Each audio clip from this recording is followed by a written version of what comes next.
ছাত্রজীবন মানে হচ্ছে সংগ্রামের এক জীবন, কিন্তু এই যুদ্ধটাই ছাত্রদের ভবিষ্যতের ভিত্তি গড়ে দেয়।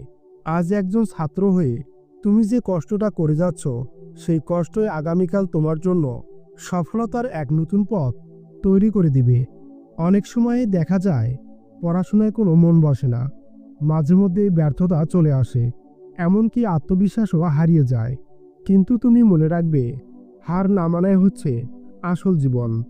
একজন সফল মানুষের পিছনে থাকে অনেক পরিশ্রম, না বলা অনেক ব্যর্থতার গল্প, আর বিশেষ করে থাকে অগণিত কিছু রাতের কিছু ঘুমহীন অধ্যায়, যে কষ্টের কথা একমাত্র সেই ব্যক্তি ছাড়া পৃথিবীর অন্য কেউ বোঝার সামর্থ্য থাকে না।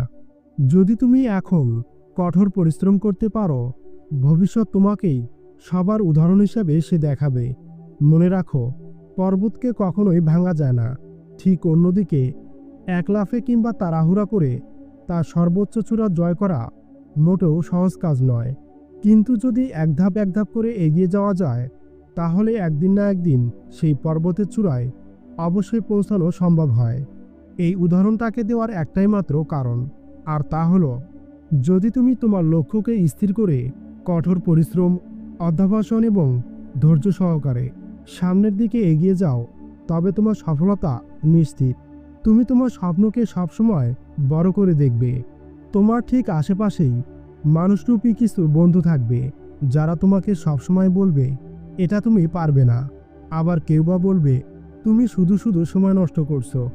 যখন তারা বলবে তুমি এটা পারবে না, ঠিক তখনই তুমি সেই না পারার জিনিসটাকেই তুমি তোমার শক্তিতে রূপান্তরিত করতে পারো। আর তখন তুমি নিজেকে বলবে, আমি একদিন তোমাদের দেখিয়ে দেব যে আমি সব পারি। নিজেকে তুমি সবসময় মনে প্রাণে বিশ্বাস করো, কারণ তোমার মধ্যে রয়েছে অদম্য এক ইচ্ছা শক্তি। তুমি নিজেকে যা হতে চাও সেটা তুমি নিশ্চয় পারবে, আর তার জন্য শুধুমাত্র চাই তোমার ধৈর্য, চেষ্টা এবং নিজের উপর একটু আত্মবিশ্বাস। পড়াশোনাকে কখনোই তুমি বোঝা মনে করো না, বরং তুমি নিজের ভবিষ্যৎ করার হাতিয়ার হিসাবে তাকে ব্যবহার করো।